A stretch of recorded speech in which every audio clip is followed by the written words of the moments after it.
Hello everyone, welcome to the greenhouse and welcome to the channel. I'm Danny. I hope this video finds you well, and I hope wherever you are, you're warm. It's gotten really cold here.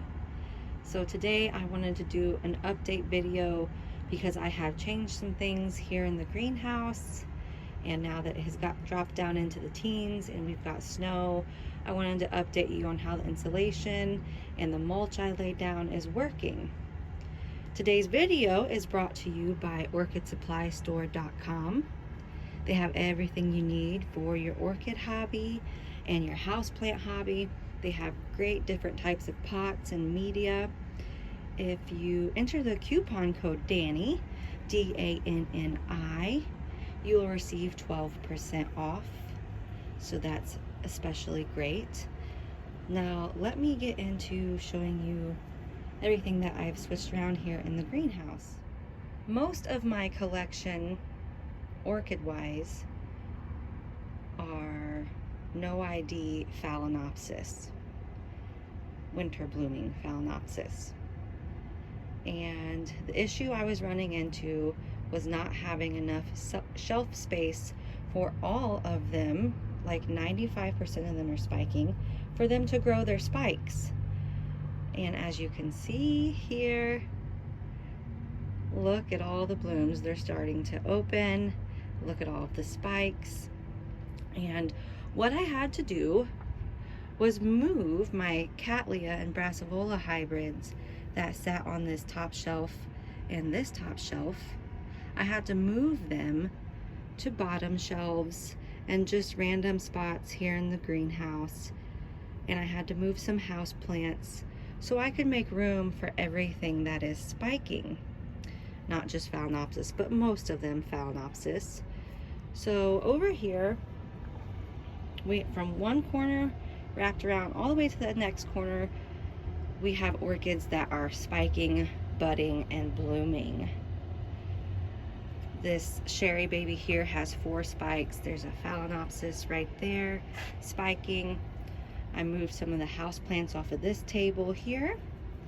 And as you can see, there's 3 or 4 phals down here that are spiking. Something that I wanted to show you guys. This is the new little Oncidium fragrant that I recently purchased. And it's a color changer. It opens up this brownish color with a reddish lip, and it changes to a beautiful blush rosy pink color. So I thought that was really cool. And so this shelf here, spiking phals. I have some leaf damage on a lot of them because I put them outside in the weather during the fall to get that temperature drop, and a lot of them got some leaf damage from that, but it's just cosmetic.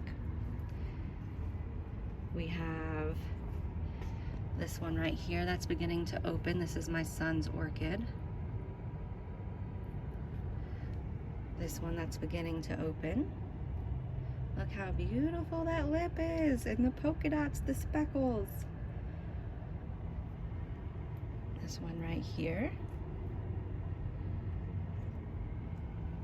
Looks like that'll be opening soon.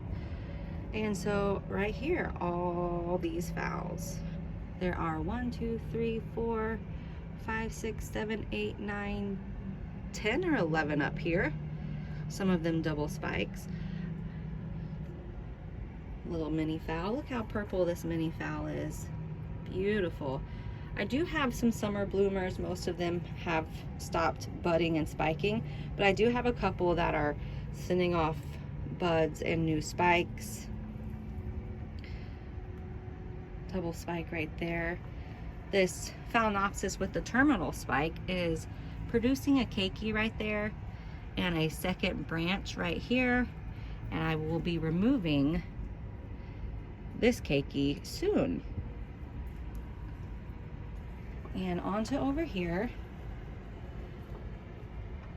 there are 3 Cattleya hybrids up here that have buds and a sheath. So I left them up here. Look at that right there. Just found that spike yesterday, and the rest all have spikes too.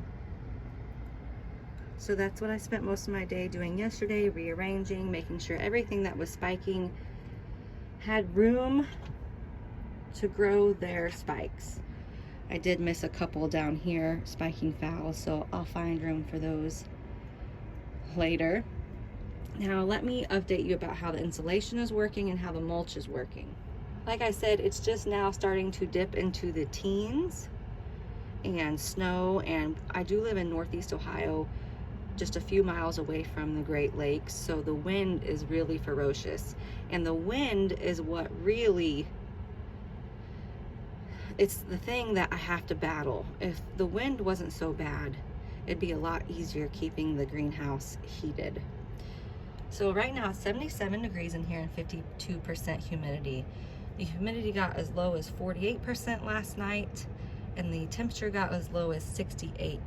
I really don't want it going lower than 65 in here, just because I have some summer blooming phalaenopsis that I really want to keep warm because they're struggling a little bit, so I want to keep them warm. So I don't want it to dip below 65 in here. And I laid mulch.